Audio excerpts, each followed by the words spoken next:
Okay, so welcome everybody. A lecture that we're discussing is Pathwork Guide Lecture number 221, Faith and Doubt in Truth or Distortion. And we we're working, ran into it last time. Frank was sharing about it, and so we decided we'd dive in. So anybody want to open up with any, just check-ins or, impressions about this lecture?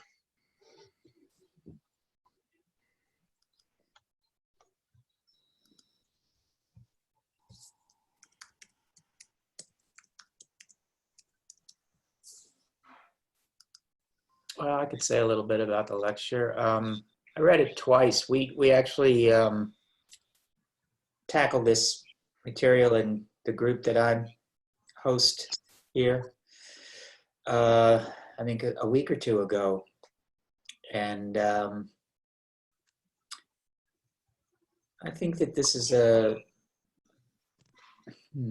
how would I this can be testing material. You get to speaking about faith and hope and conviction. My personal experience is that I feel like I've developed what I would call a conviction about doing the work. And I just feel that doing the work is going to take me where I need to go. I used to kind of feel like I needed some kind of, spiritual story to believe in. But I don't really feel like I need a spiritual story to believe in anymore. I just have a conviction that doing the work is gonna take me where I need to go. So that's sort of where I'm at with this subject. I know the guide speaks in this lecture about 4 different steps to cultivating faith. And I'm sure we'll get into that as we go along. Good, thanks.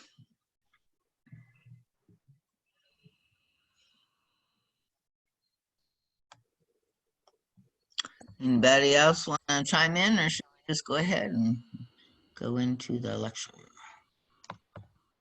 I didn't get a chance to listen to it today, but I've heard it numerous times, so I can't really speak to it right now. So Okay. where I'm at. Good. Yeah, and this is Natalie, same here, but I'm looking forward to soaking it in with you. Yeah, I'm appreciative. I don't know if Yvonne, you want to come in, but it was, I enjoyed reading this, Frank, and there were some pieces for it that, feel like, we're like at different stages in our work with it maybe, but it felt like it was a useful key for me, and just really a good, clear, I guess, mirroring of the process that, we do. And like you said, that you can have a conviction of, and how he applies it to this particular subject as well. So, okay, anybody else want to say anything on it before we just kind of start going through it? So I only halfway listened to it this evening when I got home. I was busy getting settled from being at work all day and getting ready for tomorrow. So I'm looking forward to hearing what everybody has to say. I definitely am aware of some parts of me and some moments and situations where I very much feel I'm in stage 1, and other times stage 2, other situations 3 and 4. I think 4 is becoming more and more in my life than I ever could have imagined. And I think a lot of it's because I'm willing to sit in stages 1 and 2 without having to have answers, to just kind of trust that something else can unfold. And it does, the more I practice it. And I have a very scientific brain, but I also have a very strong desire for the spiritual. And I have found that it's worked well for me. They have not been combative forces that I'm aware of overtly. Maybe so, maybe somebody else that knows me would see that. But no, I think they really supported each other in my journey. Good. Yeah. Yeah. I mean, I think there's, as always, the guide's addressing sort of lots of levels here. And of course, back in 1974, I think even, the more fundamentalistic, understanding sometimes. And so he always does sort of address that. And it is kind of like moving out of mythic into rational consciousness, right? And this kind of expansion or opening of, just the possibilities, right? And so, yeah, stage one. So let's go ahead and just kind of go through it, because I think there's a lot here that we can just highlight. So let me go ahead and read our blessing. It says, greetings, my dearest beloved friends here. Divine blessings pour forth, permeating all that is within and around you. Your path is a blessed one. In tonight's lecture, I would like to speak about a particular phase on the path that must come sooner or later for everyone. And so he's saying this phase is after having invested a lot of time and effort and energy that has taken us, sort of through this spiral movement, finding, what obstructs us, that we really discover, that almost everything, wherever there's a disharmony, whatever, there's something negative. When we go deep enough and look astutely enough, we will find out that what really obstructs is the sum total of everything that is negative and destructive in you. Now, I just want to comment here a little, because I read this sometimes, negative, destructive, and, feel like, I shouldn't have those things somehow, right? But this is, I think, where if you read some of what he talks about, where we've been looking, and I was thinking also of the no and the yes current, right? And I was thinking of the lectures on free will. What is negativity? On one level, can be, our closed downness, our resistance, our defense and aggression, all kinds of things can come out of that.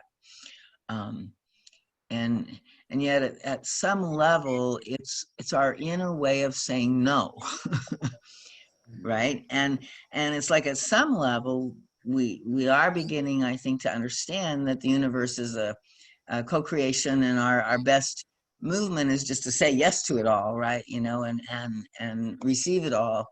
But once again, the guide says from the very beginning that our negativity is actually the main thing that is protected, right? The one thing that, like supporting and allowing and not judging and giving us the freedom and the permission to have our negativity and to express our negativity and to work it through, so that we can ideally come to our inner yes, through that process and come to the truth, right? Because like he says in this lecture, all negativity is somehow based on a falsehood, right?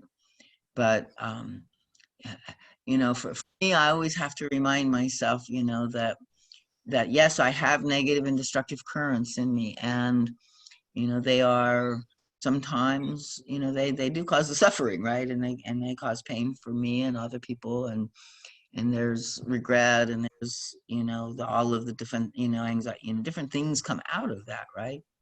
Lack of self-trust, different kinds of things. But until I can keep doing the work in terms of this kind of evolutionary conscious working with it all, so that no can organically become a different choice, then this is protected territory.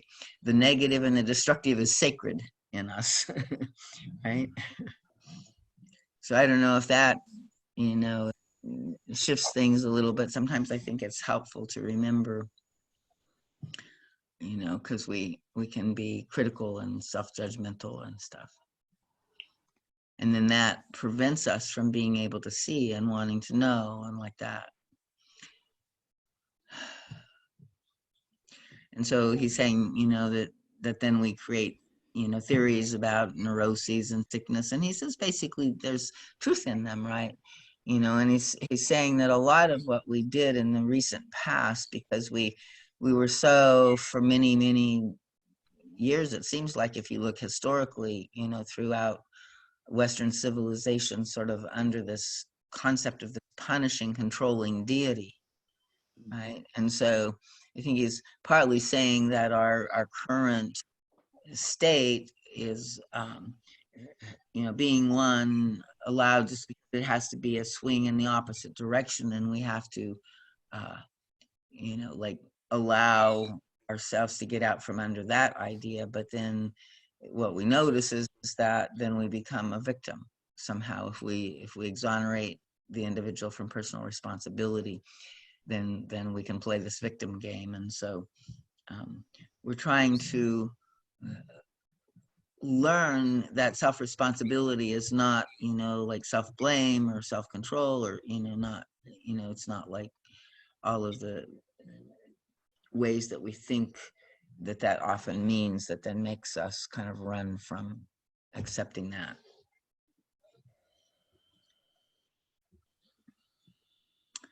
Any comment or question there?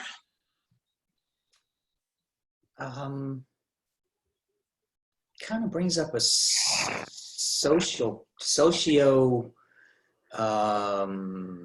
question for me. I'm curious about the evangelical religions and faiths, if they are heavily invested in the idea that there's this supreme being doling out favor and punishment, and they haven't really gotten to the point of accepting ultimate responsibility and cause and effect yet. I think a lot of it, it's a mythic consciousness, right? And some of it is the, you know, distortion of the hellishness, you know, or the judgment. And then there's also, I think, a distortion in that of, you know, like we're saved and we're the special ones, and, you know, God will always love us and take care of us. And like, so, you know, there's a kind of wishful thinking he talks about. Yeah. Right. And then there is also, you know, like this other, so I think there is, and we're all, you know, we're all working through this sort of individuation process, right, where we can come into our own inner authority, and you know, and from there then we can be self-responsible in this kind of way. But it does feel like there's a whole segment of the population that just hasn't even considered cause and effect. Well, again, I think if you read, like, if you like the social stuff, I like Ken Wilber a lot, you know, because he has this whole history of collective evolution, right? And so how he sees it is, right now we're at a time where we have sort of, we're at different levels. There's like a bell curve, right? And so there's the cutting edge of evolution that's here, you know, in representatively small numbers. And then, you know, kind of in the big belly of the bell curve is predominantly this consciousness he calls mythic, which can be nationalistic, or it can be, you know, like evangelistic, or, you know, fundamentalistic, can be terrorist, you know, the Muslim fundamentalist. Well, right, you know, it's a state of sort of true believer, you know, collective identification. Yes. Right? Yeah. And so, and it is a stage of consciousness. And he says, you know, you can't talk them out of it. You know, you can't educate them out of it. It's a process of evolution. So even children go through these stages, and so, you know, it's a natural developmental process. And so, but right now we have, you know, like sort of these main stages, like kind of at war with each other. So it's a little bit, yeah, a little crazy. Clash of ideologies. Yeah, and this is what he's saying. Ideologies. Right, and this is what he's saying is that, like, right now the highest level of consciousness on the planet is what he calls integral. And he says that the difference in that is like it's an octave up from the others, because all of the others, even like the progressives, you know, like they judge and suspect and blame the, other, like the rational people with the virus, vaccines, or the, or the, other, religious mythic people, they can get down on, or they'll protect the terrorists or whatever. But, it's like this whole scramble of, sort of ways of everybody sort of taking side, and so what he's saying is that the real cutting edge of evolution is this in this integral, which does recognize that there are all stages and kind of hold the necessity and the acceptance, and maybe learn how to be working with leadership that can organize and support. Yeah. So let's see. So yeah, like he's talking here about, the way our human mind, we really know when we no longer justify and rationalize, and we see without any embellishment, where we hate rather than love, where we separate rather than trust, where we look away rather than face, where we deny rather than affirm, where we distort truth rather than be in the truth, then this is where, we see where we can create this unhappiness and frustration. And, we may not always, make the direct links, but I think most of us are in this place where we do kind of recognize deep within us, experientially in our hearts, right, that we, love is the answer, not hate, right? That truth and self-facing is, the way, even though we may still, hide or rationalize or deny certain aspects of things. And so there's a kind of, I think, a certain level of understanding when we get to a certain point, right? That just, we can align with, like he says in this lecture several times, just align with truth and love, and anything that's not truth and love is obviously somehow in distortion. And for us to, go explore that, right, and keep aligning and calling for, like, what's another way, right? So he says the human mind has known this for many centuries, but has missed this knowledge. And this is where, like, yeah, we've made it into this punitive authoritarian judgment that elevates those who judge and puts down those who are being judged. And this is where we've gotten really in difficult straits internally as well. I mean, I think this is the idealized self-image, right? So it's like it's internalized as well as external in religious stuff. And most of us have overthrown the outer authority, of religion and stuff like that, but we still are quite controlled by our own ISI in various ways. So, or until we're truly, at a certain level of the work. And I think maybe many people here are more free now, but it is a kind of aspect of this that I think is important, right? To recognize that it's an internalized process as well. And then he says, now our human condition has advanced sufficiently to see the distortion of truth, the denial of love, the negative intentionality really are what ultimately create our suffering.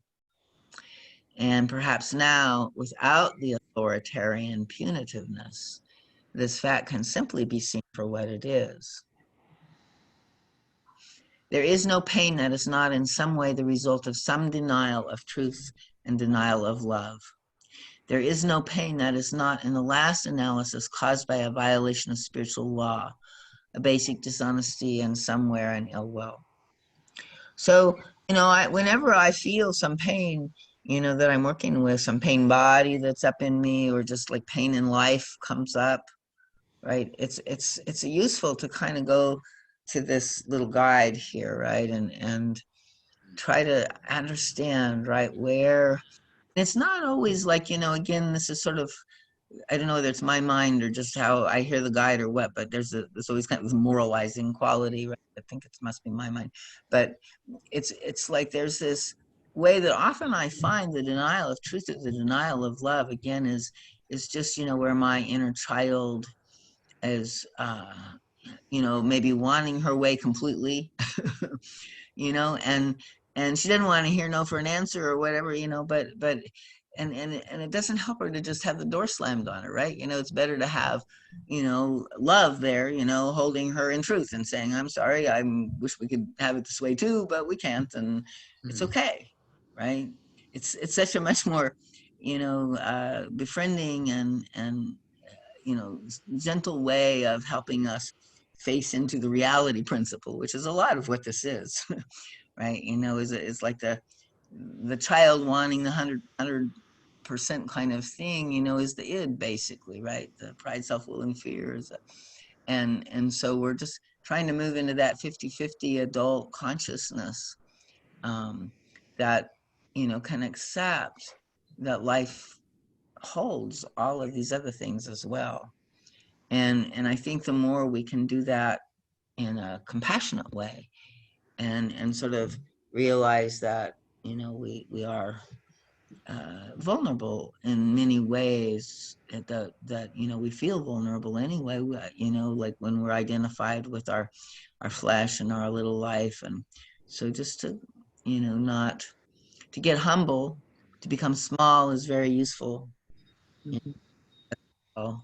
um, and you know, yet, you know, that's different than feeling, you know, really browbeaten or, you know, somehow unworthy, right? So any comments here?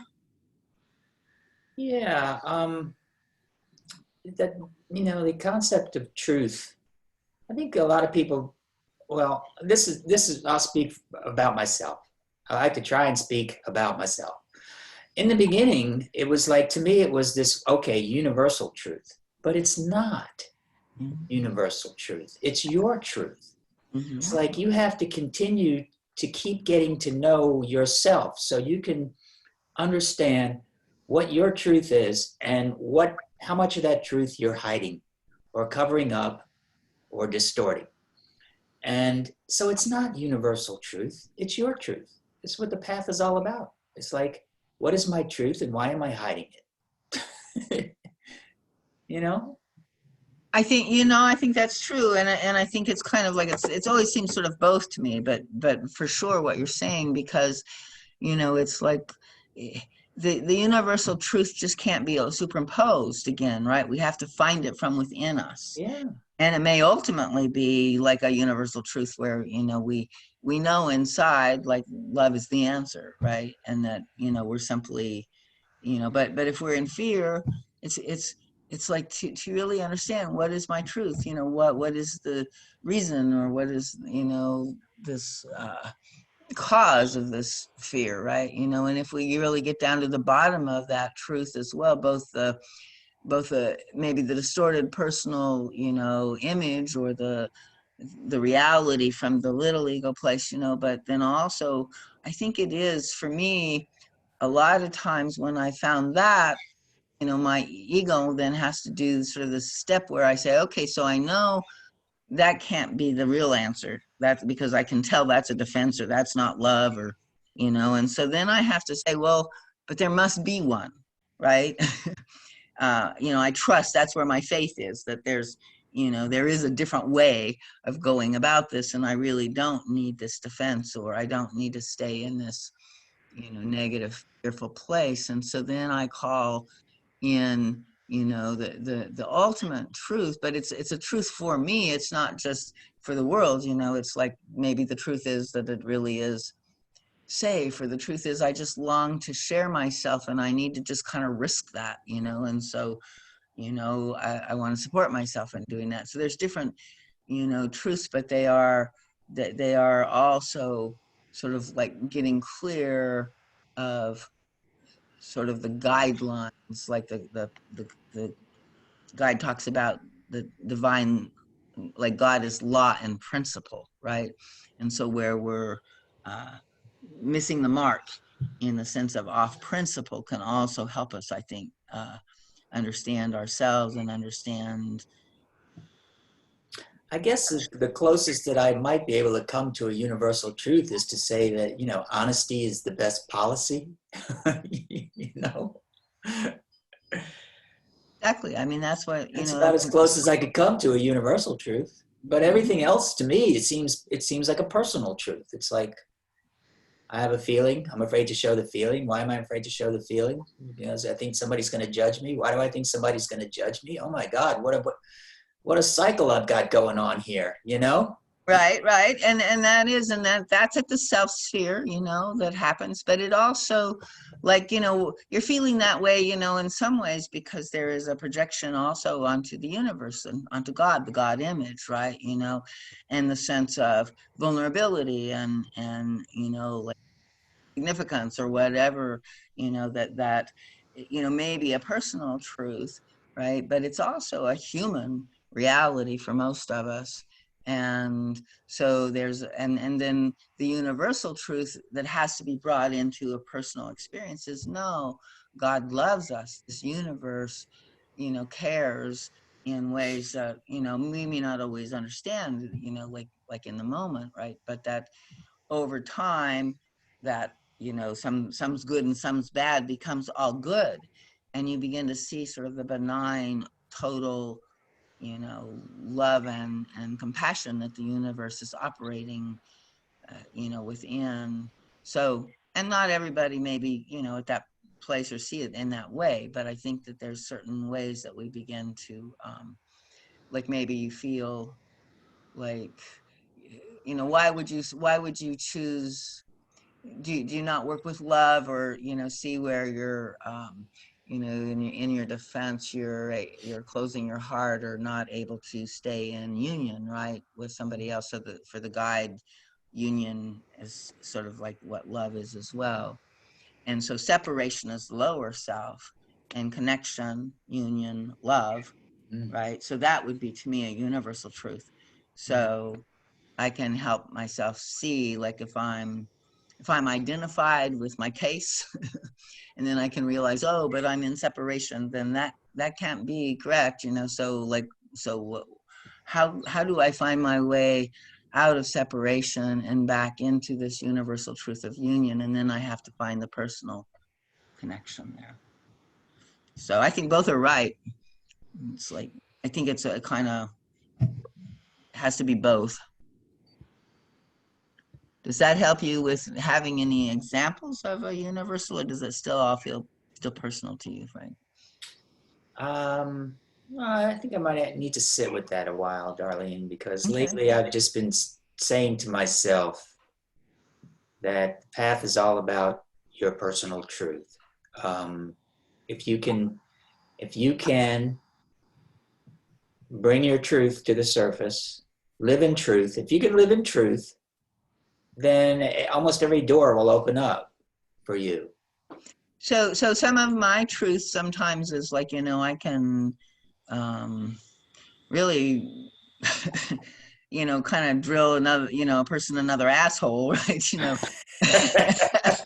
Right. Yeah. And that's truth, right? That's Maybe true. even Yeah. that's my truth in the moment. But there's a part of me that says, no, I think I can do that. Like I wanna speak truth with love. And there's something in the, you know, the intensity that, you know, I'm attacking, or I'm, you know, blaming, or I'm judging, or I'm separating, or I'm, you know, making myself better than the other person, right? That is not in universal truth, right? Although it's in my personal moment of expression in that, because I'm definitely in contempt and putting them down and all of that, right? Well, yeah, I hear what you're saying. Yeah, I do.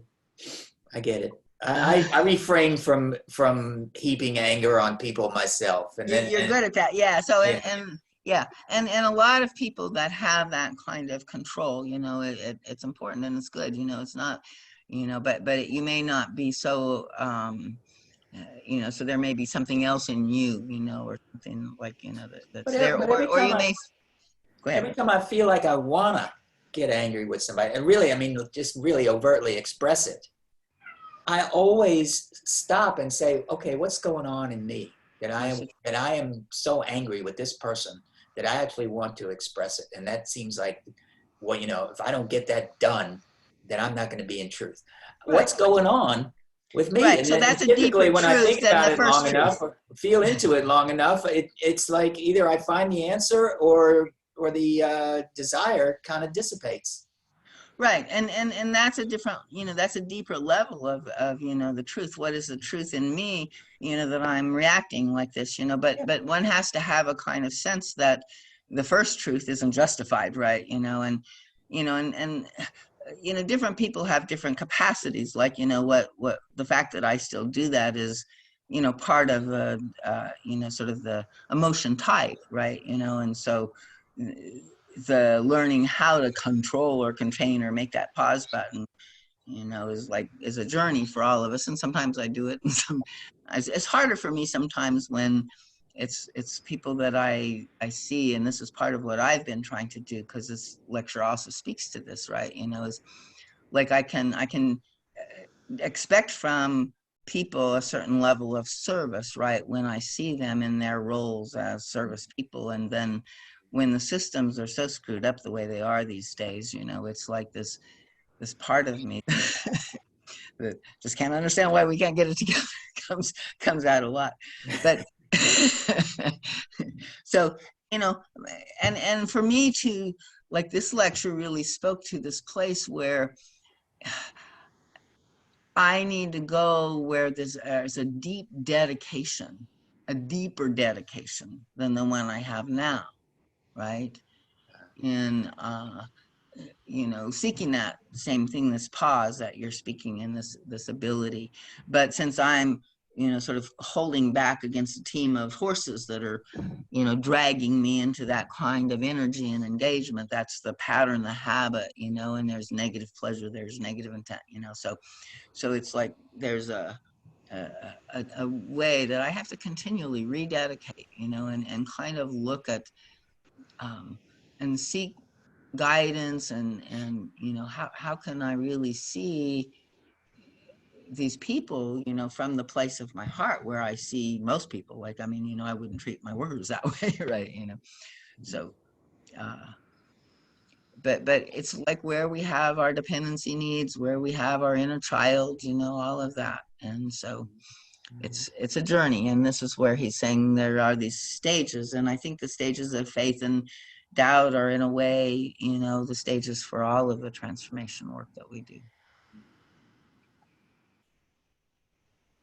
Maybe we should get right to stage one.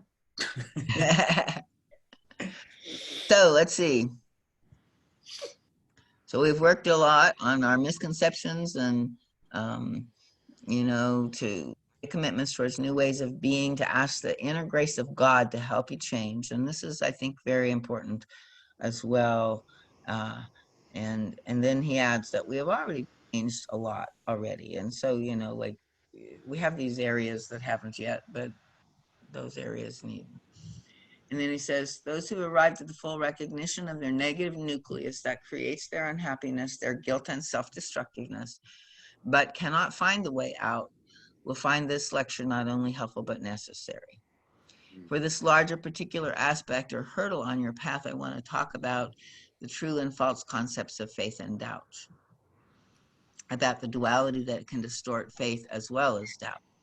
And so then he starts going into, like this sort of blind belief as faith, but, where I think, like, sort of not in that so much, and like have a more understanding blend of the two. So he says, he's not talking about gullibility, right? and he says sort of this sort of superficial, kind of faith can also be, a distortion, because it's wishful thinking, right? It's not self-facing. So he says we have to leap into the unknown and without that, no expansion and no change can ever come to pass. So for in some ways, anything we know, this is what's so beautiful about COVID right now, right? Like nobody does anything, and we're learning, like a lot of things are coming into the light, new things we didn't think about before that we just took for granted, that, and so like all of these things are, like helping us. But we are like this in this liminal space, this space of unknown. And he says that it's so critical for any kind of growth and change to happen. For as you well know, growth and change always imply a momentary anxiety. And we cannot accept the anxiety, right, if we're believing that the end result, rather than a temporary leap, is going to be something terrible. We won't land on firm ground. But he says the firm ground is a reality of a new kind that we have not known before. And so we're leaving behind what we knew, the firm ground before. We're going into the unknown, and then we're, going to get on firmer ground than before. And then there's actually in chaos theory and science, I think that they talk about this, right?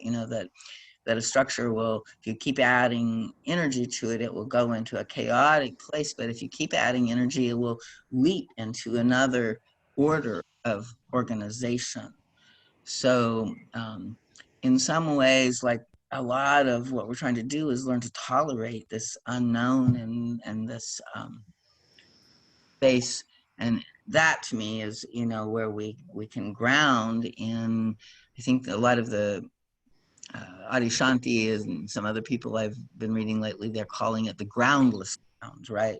It's like everything changes in the physical reality and the medicine wheel. Everything is subject to, change and movement and death and, destruction and rebirth. But in this way, it's continually growing and become better, more organized.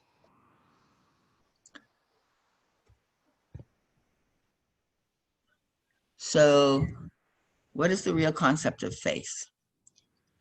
And then he goes into several steps or stages. And he says, first of all, to give up the only mode that you know without anything else to go by except a lofty theory is impossible for us.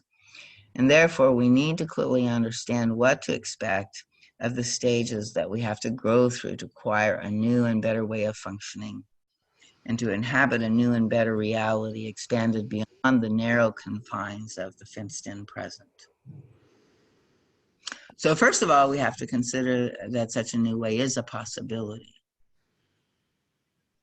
Step one. Huh?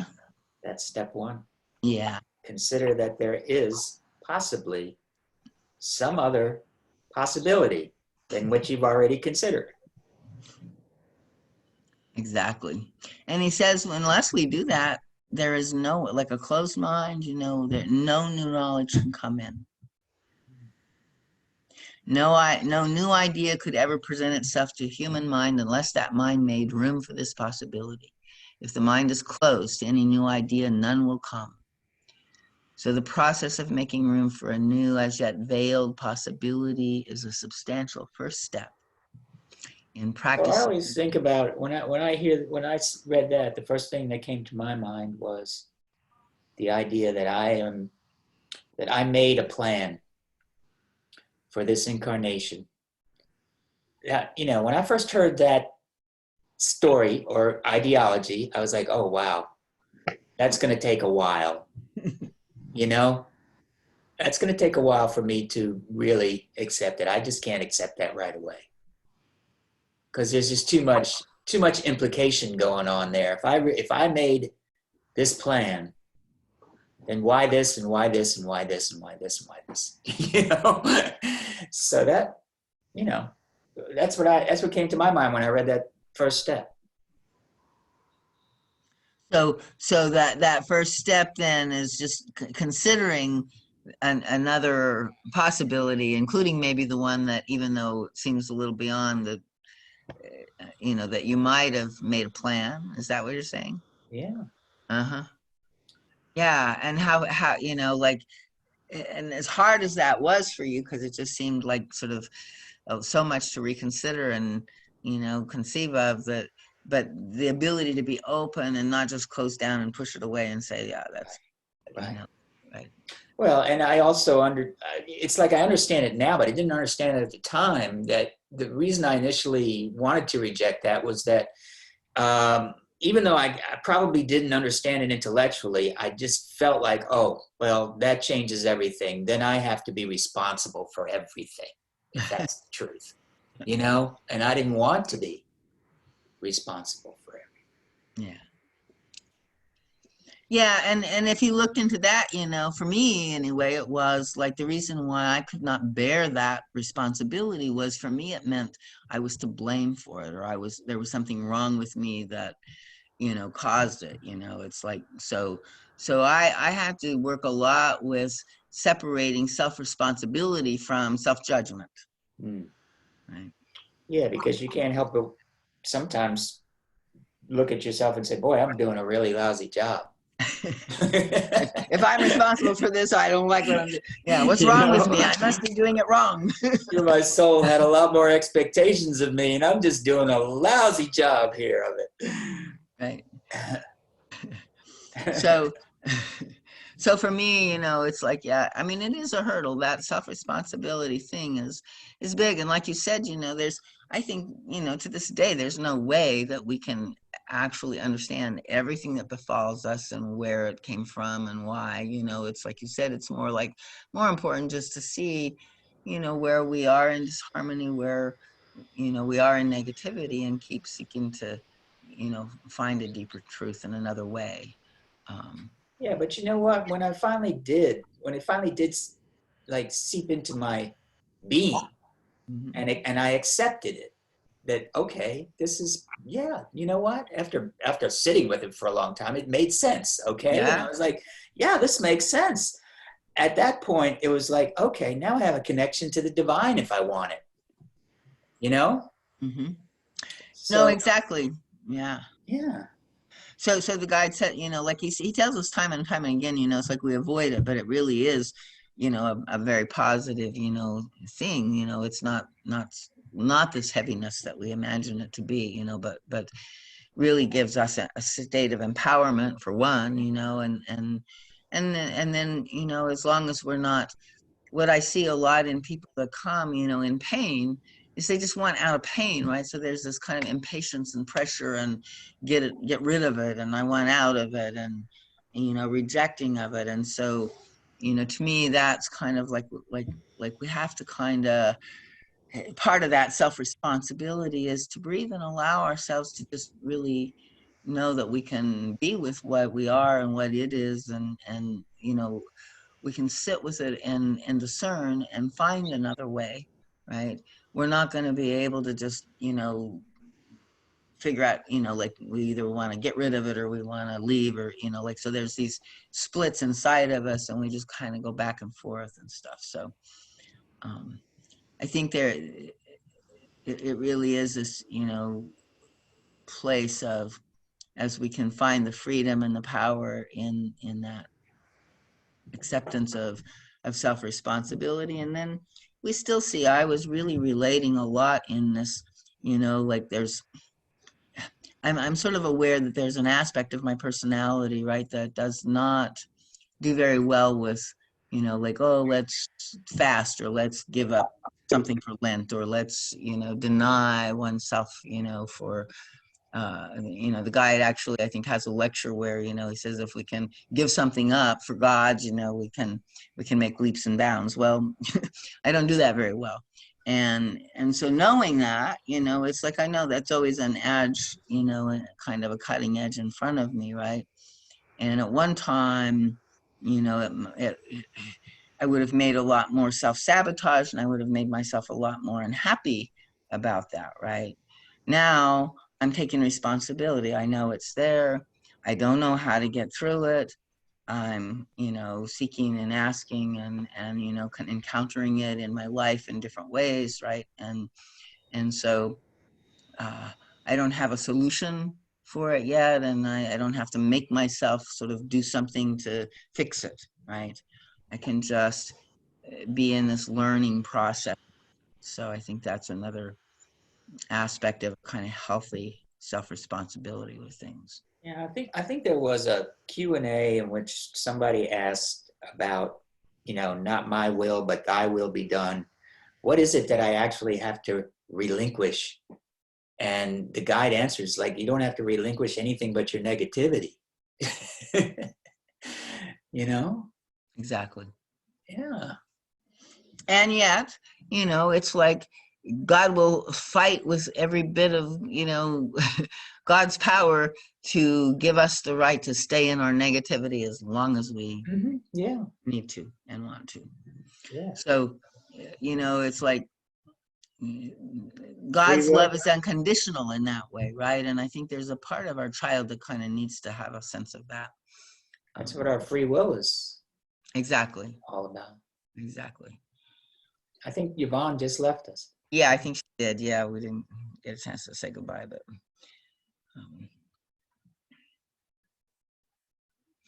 so he's talking about a person's faith undergoes development, and a highly developed integrated person can attain different stages. So what I describe here is the springboard. So the first step, as we said, is to recognize the old way of functioning as being destructive, negative, and undesirable for myself and others, and cannot be either the self or others. It can only be both.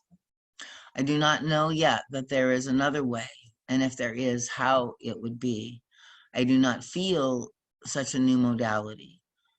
But perhaps there is another way. Perhaps I am indeed an expression of a divine reality that dwells deep in me, even if I have not yet experienced myself as a divine reality.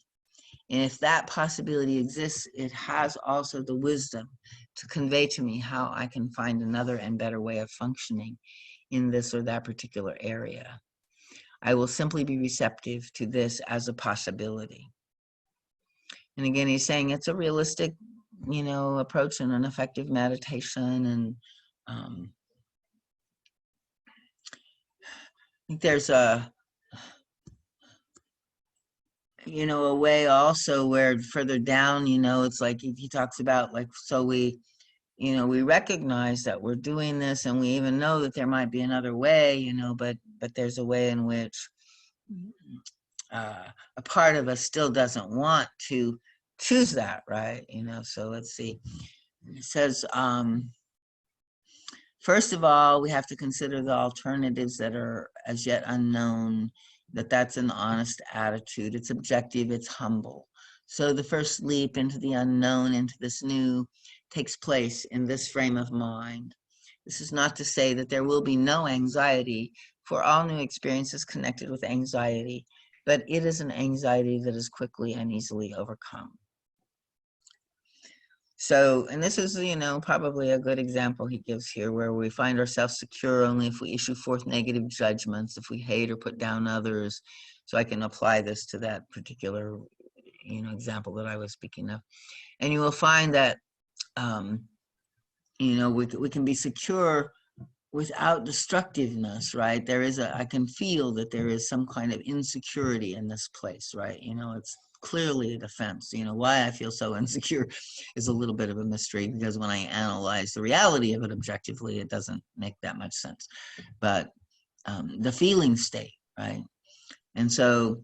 And then he says, no matter how hard you work, it is always worth it, for you pay literally with your life for the negative kind of security. And this is also something that, is part of, like, facing that. And I recognize that, right? And every time I kind of fall into that addiction or habit or whatever, that, it's like there's this realization, right? And kind of an after effect of it and stuff. So I'm willing now sort of literally to be real and be present and pay the price and not blame everybody else and all of that. So that's, part of, taking the self-responsibility of it. And he says, when you sincerely do this, grope and patiently wait for the revelation from within, and you will find. So often I will, after the fact, just even take that in and listen deeply to, see what revelation might come, both from understanding my own truth, what was going on inside of that energy within me, and also,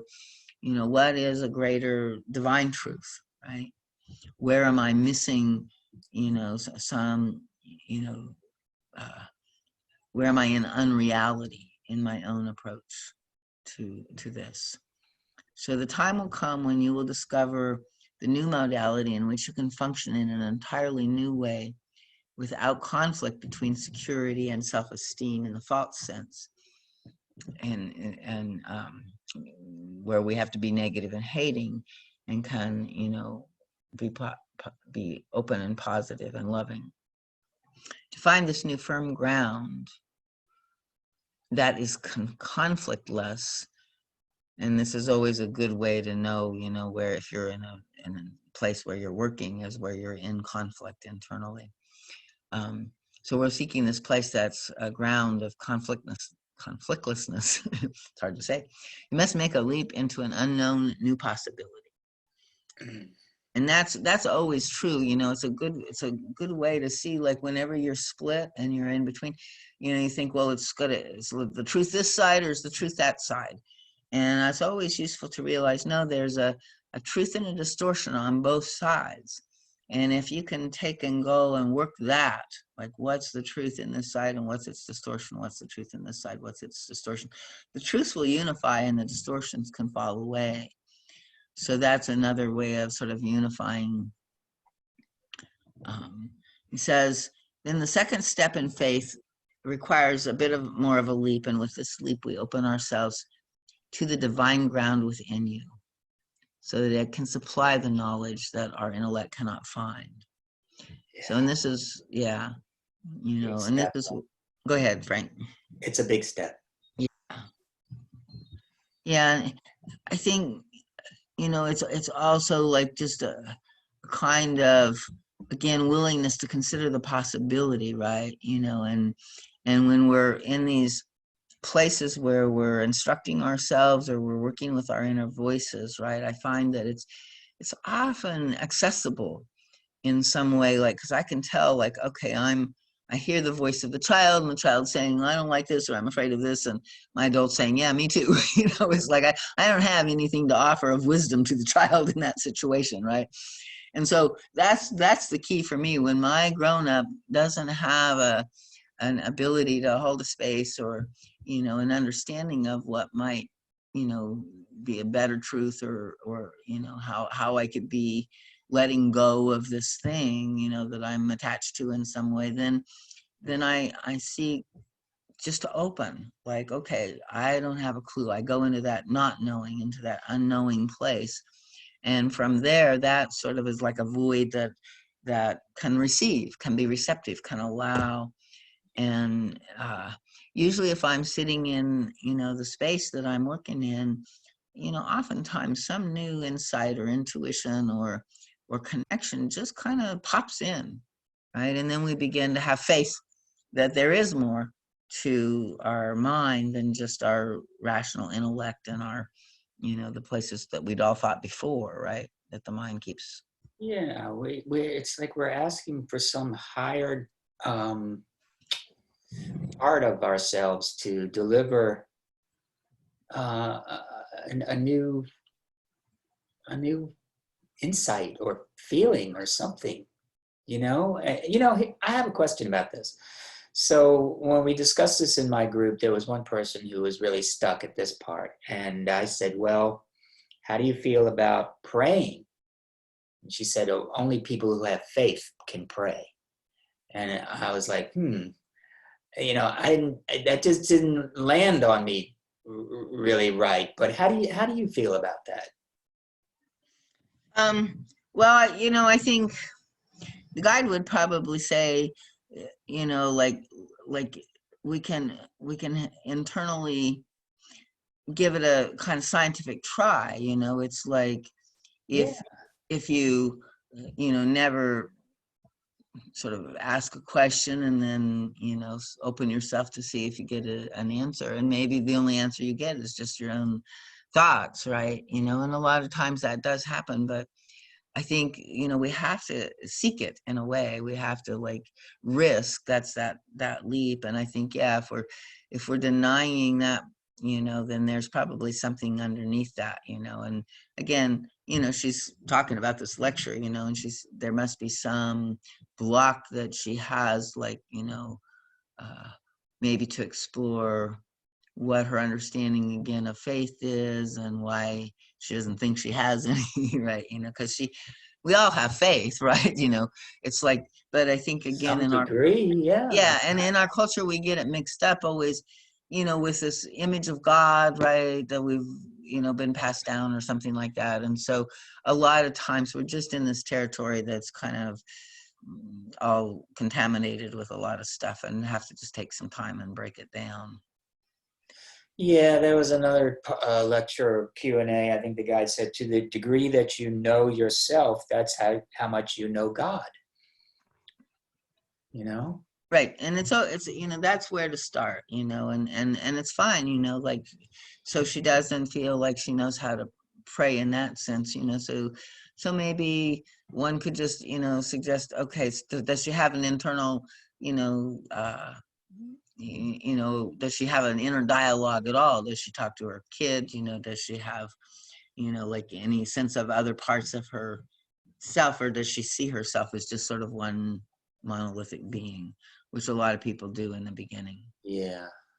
Well, yeah. And so sometimes we can and then like they say, speak to your heart, like, so if God is within and the heart is the chakra that is sort of that interface between us and the transpersonal realm and the unitive realm, right, is kind of how most people understand it. So, and many teachers say, like, ask your heart, pray into your heart, your higher self, your own highest being. So you'd have to just kind of understand more about her situation to.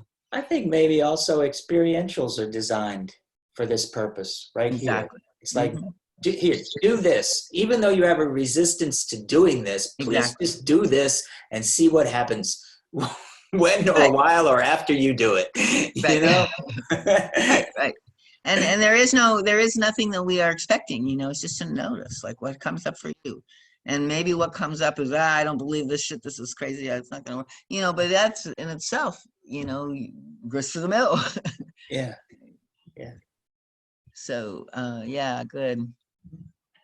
So, and then he's talking about trying to let go of habits and the leap, and how often it has to be repeated. And this is something that helps keep me humble and helps keep me from being too frustrated with myself in a way, because when we know it's there, but we're not able to hold on to it. And it's not yet our own permanent ground. And then to make it my ground, I fully surrender to the greater reality in the universe. Now, this is a very interesting thing. He's saying a big deal here that is easy to miss, I think. Because it does go into this bigger, like, whole thing about surrender. And for me, I think it is a lot of the key. What I realize when I go into those places, is this kind of self-will in this place of fear. It's all of it. It's probably self-will and fear, but like to actually let go is a kind of surrender. And so he says, I let go of the known safety valves, which are my familiar ego habits of finding security and fulfillment in at least partially negative ways, right? And so for me, it's going to this, very intense hysterical defense, right? And then instead of that, I surrender to the divine power and let it guide me. And in my sense, I could even say that, but that probably wouldn't help me right in that moment, right? So I kind of have to I have to surrender to a greater trust that how it is actually, and this is where I've developed faith over time, gonna turn out better than I am imagining, and probably better than, what I want in the first place. Right, that there's a divine sort of design, and if I can go with that design, it actually is brilliant and exactly what I want in some way. I like the way he says that, that's a big leap that you have to take, and you have to take a leap over and over again until it doesn't feel like a leap at all. Right, I love that part. right. And he says, and you realize that it only seemed that way in the imaginary separation of the little ego, right? So this is really, truly a reconnection and with the, larger truth of who we are, this unitive state.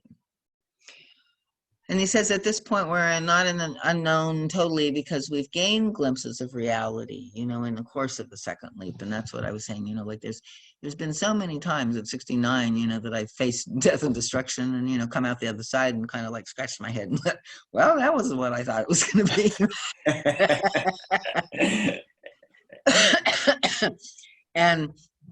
and realized that a lot of my reaction, was like what was making it, mostly what I didn't want. And so, like over time, we just, life is our teacher, right? And so he says, if you truly question yourself with all the logic and reason at the disposal of your mind, you'll see that you are not really taking so much of a risk. If there is no such thing as divine reality, what do you have to lose in trusting it? You would find nothing but what you already know. But should you indeed find that it does exist, and this might be an answer to this woman about faith too, if its manifestations are no illusion, then surrendering to it is indeed the only wise and reasonable thing to do. And this is where, like sort of our how I feel it is like the inner spiritual wisdom and knowledge of the higher self is kind of like pretty strong in knowing that. And the problem is that has to get embodied in every cell of my body and every part of my, energetic system, including all of my defense systems. So, it's kind of like really incarnating that into, my whole being. That's a big one. Yeah. To surrender completely to it, to surrender completely to anything is just. And as long as we see it as separate, then we, but there is this kind of, I really do believe in some of the experiences that I've had somewhat in, some of the daimi and that kind of thing where, we're allowing a sort of channeling of energies of, various beings, and some of them are suffering beings, but some of them are divine beings, or, and when I'm in that energy, or when I'm following like on my vision quest, right, and I was like just in the moment with myself and moving from within me, listening and knowing from there, it's like such a different place, and it is so much more secure, and it is so much more at peace. And I really feel like, that a lot of our trauma and our defenses and all of that, right, are really wanting to calm and be let go, and we want to come into this space where we can be an instrument for the highest self in us. And I think that's what we're surrendering to ultimately. And when we can listen and be guided by that, it's going to be our greatest joy and deepest pleasure in life, right? It's like it's exactly what we've been searching for and wanting, and trying to make ourselves become, but we can't make ourselves become it. We have to let go and allow it to come through us, because it's already who we are.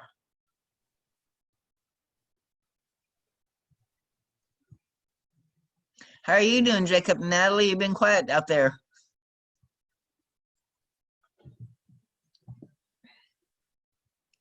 They're on mute. Yeah, I guess so. They're unmuted. Oh, hey, I just got it unmuted. Doing good, just taking a lot of that in and doing some personal reflections on my own faith, and just kind of checking in. I really like what Frank was saying about expressing your own truth and getting to know that, and through that finding deeper meanings. That's personally what I found to be true for me, the person that I've been growing into. But there is this aspect of trusting the unknown as well. So there's a part of me that is kind of dropping into the unknown in me and trusting that I will like what I find, and it will be stronger and more whole than the parts of me, I guess, that hang on to some past ideas of how things are, or how things ought to be, or how I ought to be. Yeah, so it's been really good. So just taking it on in. Okay, good. Yeah, I was just, from what, he's saying surrendering to the divine life, right? So that's what we're surrendering to, and it already lives in us, right? And part of where we don't recognize it or don't really know it is, again, in this sort of way that, like if we think, oh, I'm gonna be before God, I'm gonna stand before God, I'm gonna present myself to God, right? Like when we're still in this consciousness of the child, there's this sort of insecurity there's this unworthiness, right? And again, it's not the divine child, but the child that experienced conditional kinds of love, right? And so the child that experienced conditional love goes before God, kind of cringing, right? In fear of being rejected by God. Yes. In fear of not having an experience of the divine, and in so not having it, interpreting it as, okay, God is rejecting me. I'm not making the connection that I'm supposed to be making. Exactly. And so it's all kind of connected, what you were saying, Jacob, and then also this idea like of trying to wrap our mind, this is part of, like consider the possibility, right? God always said, that God is so intimate with you that it is, like one with you, like you are a part of that, and that is beyond you, but it's like it holds you in complete unconditional love. we all are seeking outside of ourselves from each other, from doing, getting everything right in our lives, or in the, we're trying to get this love that we didn't get. And mostly what that is this truly unconditional love that says that we are okay. And so one of the things that I just have found, useful is to take, and I know that's right, that's at one level of faith, where there's this kind of knowing, and then I want to try to take it into this child who doesn't know this at all, right? And so there's a logic, a rationale in me that says, well, if there is a God that does exist, that God is unconditional love, right? And that means that unconditional love is intimate and specific in relationship to me, my child, my being, on all levels of my being. And so if I can, open and try to conceive of that possibility, open and try to receive of that kind of expression of love, right?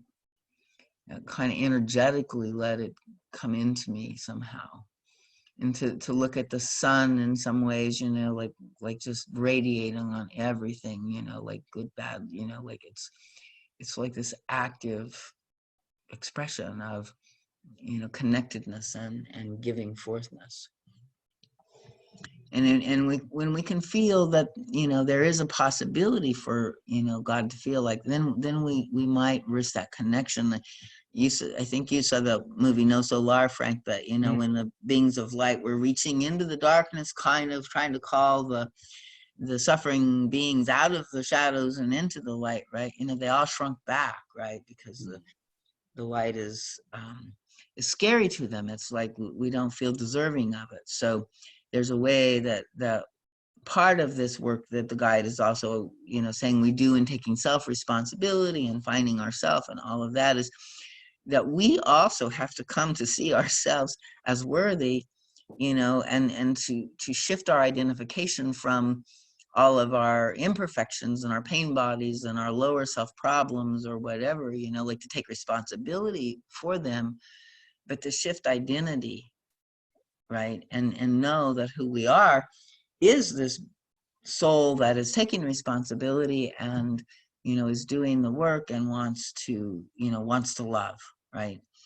And so when we know we're the soul that wants to love, then we can also feel the possibility for God's, love for us as well.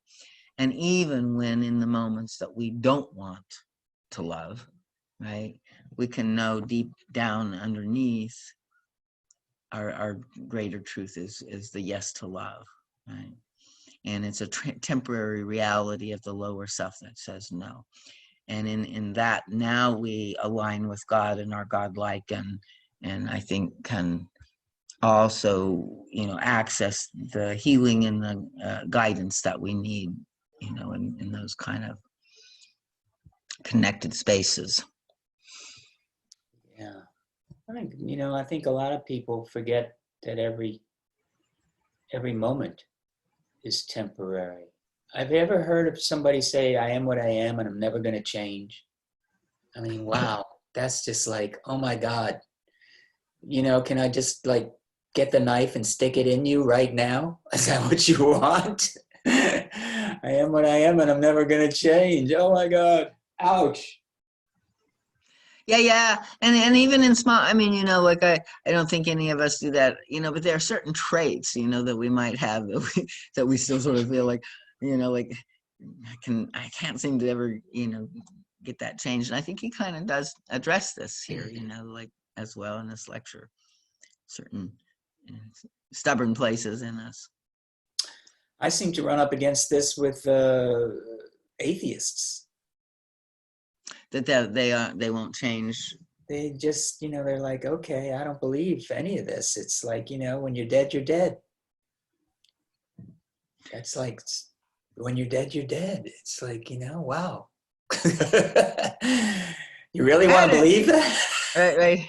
I mean, I know, again, it's, like the guide even says, that's a stage also of consciousness, right? Where, they're going through this process. And he says it's a higher stage than fundamentalist beliefs, right? Yes, it's a higher stage than that. Wow. But it, I had an interest, I remember when I was in high school, right? Like, I know in junior high I was kind of like, always a seeker and always looking, but I kind of went through an atheistic period in high school. And what changed it for me was really interesting, because it was sort of that thought, well, you're going to die, you're not even going to know, who cares, or whatever. And how, why would, what could go on, like just sort of this very rational place. But I realized when I actually lost a guy that I had, been living with, and was, like sort of, we were planning on getting married, been together about 7 years. He was killed in a plane accident. Wow. And it was sort of like in that, like all of a sudden, I could fathom my own non-existence. Yes. I could not fathom his. You wanted him to be alive still somewhere. And I could not imagine how a being that complex and that one, like, I mean, like, well, what would the, like, what's the point that's like kind of just poof gone, like, no. it no longer could be a realm of possibility for me. And it could be, denial of some kind of awful reality, but I don't think so. I don't think God is that way, right? I think there's more, to me, it's rational only to assume that being, continues, and, being is God, right? And we're all, every part of our I amness, our beingness is one with God. It came from God, and it can never be gone, right? It can change form maybe. So that's kind of where I shifted, when I realized, like, that's just sort of a way of personalizing it, for me, but it doesn't really, I think, take into reality account the value of human life in that sense, right? Mhm. Yeah, the other thing that the atheists that I know, I only know a couple of atheists really, but the other thing was that they needed proof. They're like, until you can prove to me otherwise, this is what I believe. Right. They're not even willing to take that, even the first step. Right. Yeah. This is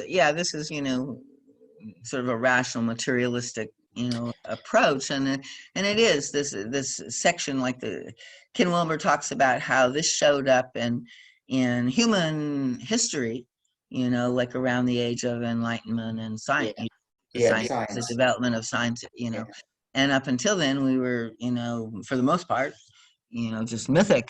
And then this rational stage of consciousness came in, and then somewhere in the 60s, this new sort of green and progressive, and see the world from the moon kind of, like holistic comprehension of, and Gaia kind of hypothesis understanding of where we are, came in, and so like those three are still at war with each other because we're. And the guy must have felt like he was speaking to a lot of rationalistic thinkers at the time, Yeah, I think so. Yeah, I think. He was just in essence just saying, you know what, just do me a favor and consider that there could actually be another possibility. Exactly. Exactly. Yeah, and then if you don't, like you said, you won't. What have you got to lose? Right. You're not losing anything. Right. And I mean, the thing is like the scientific mind thinks, well, I have to see it in order to believe it. But the guide is saying all along, no, like it doesn't work that way. You're gonna, what you believe is what you're gonna see. Right.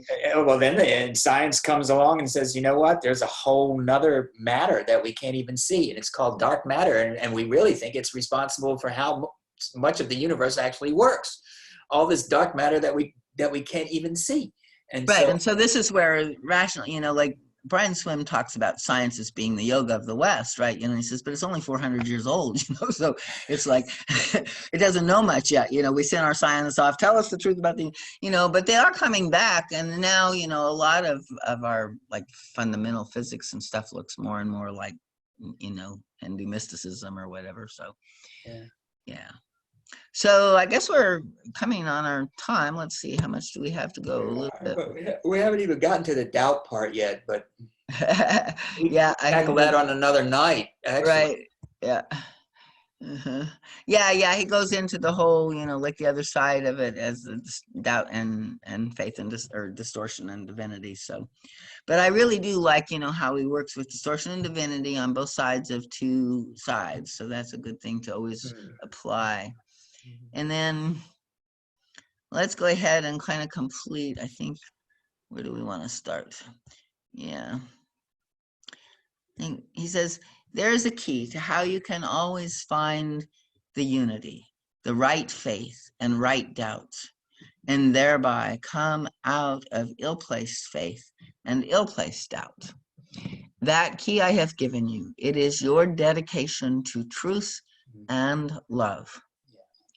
Long before you experience and therefore believe in a divine spirit that governs and dwells in all that is, you can safely use truth and love as your guideposts, as your directives to govern your life, to surrender to let go of something untruthful and unloving into that which is truthful and loving. As you make truth and love the center of everything you do, you will experience the living God within, the strength, the health, the know-how to solve all your problems and to get out of the negativities you seem locked into, unable to give up. That venture in faith is the movement that combines faith and doubt as one complementing whole in the service of truth and love. Now I shall leave you with the blessings of the divine spirit that dwells within each of one of you. Believe in this spirit, have faith in its existence, and it will make itself known to you. For it is the greatest reality that exists. Nothing could be more real and more immediate. You are all blessed, all of you. So beautiful closing there. Anybody have any last comments before we close?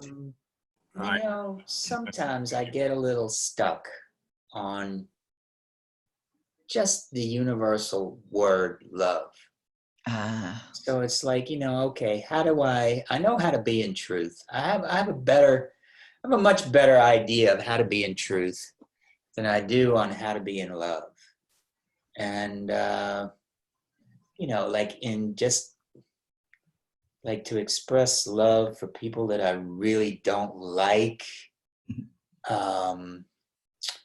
Possibly the best I can do there is to like give them a break, because I know that they're trying to work the same mission that I'm trying to work, only they're just not conscious of it yet, that kind of thing. Right. But there's a self-responsibility there too, Frank, in a way to like be curious, like, okay, so I can't override, my negativity towards them, and I get that I'm not, feeling the love. And the guide says love isn't always a googly, wonderful feeling, but, it's like there is a way where we, when we can feel our separation, right? Then it's like to understand again and go find the truth. Why in me? What is the truth? Because there must be some child that is judging, and that child may be projecting, or maybe, from an old wound, or so there's more, I think, excavating, and it's the same process then that you come to love, not by making yourself love, but by removing what's in the way of the love that you already are, right? Or removing what's in the way of the discomfort that I feel with some people. Yeah, could be, could be that, but to know that, like that because the best I can do right now, Darlene, the best I can do right now is avoid those people. Okay. Yeah. I have a friend who's, he wants to call me up and tell me that he thinks Donald Trump is Santa Claus. And it's like, I know what he's going to say, so I don't even bother to answer the phone. So I'm like avoiding him. Where's the love in that? Well, and the reason why the guide would say, it's like that we are going to the avoidance is because we can't speak the truth with love. So if you could find your truth to tell him and could convey it with respect, with, appreciation, with, humility, whatever, and just without the separation, he may or may not receive it, but that's that, you're clean. Right. So, and you can set a boundary. You can say, look, I'm not speaking, I can't go there with you, whatever, but it's like when the difficulty that we have when we don't say truth to people that are irritating us is because really what we want to do is, say the irritation, the truth without the love. Right. And so we hold back against speaking the truth in that situation and avoid, because we don't know how to find the love. So I would just sit with that and explore, like, okay, so how can I speak truth with love here to him? That helps. That helped. I think that helped quite a bit. Okay, good. Yeah, Darlene, thank you for that. Actually, I was reflecting on a person that I have some charge with at work. And I think when I want to say something that is true, when I have a hard time saying it, it's because I feel anger or resentment behind it. And I'm afraid of saying it, but it still feels true. But it's like, you shouldn't be like that. Like, I want you to be different. Why can't you just, be respectful and be understanding and not difficult? And I think that's what makes it difficult for me to speak it out, because right. So the child is in reaction too, and so and there's probably some resonance with wounded places, right? And so to get to the place where you're kind of clean and can speak that in truth without being in defense or negative yourself, right? You have to take that responsibility and excavate the old wounds and the defense that seems to need to be there, and find the truth or find the faith that you can let go of that defense and speak truth with love. Exactly. Okay, good time. So we will do this again in 2 weeks. Thanks, everybody. Was it 2 weeks? Because I was Yeah. I was thinking that the meeting was not till next Wednesday, and then I saw your email come in at around 5 o'clock or something like that. I was like, oh my God, there's a meeting tonight. Yeah, I'm pretty sure it was, because I kind of do this every other week. I have this radio blog thing that I do too, and they're kind of on the same nights. And I did this and the last one right before I went into my vision quest. 2 weeks went by pretty fast. I can Yeah, say that. they did go by. I think so. I mean, anymore you get a little fuzzy. So maybe I lost track too. But, okay. Good night, night, everybody. everybody. Not everyone. Thank you.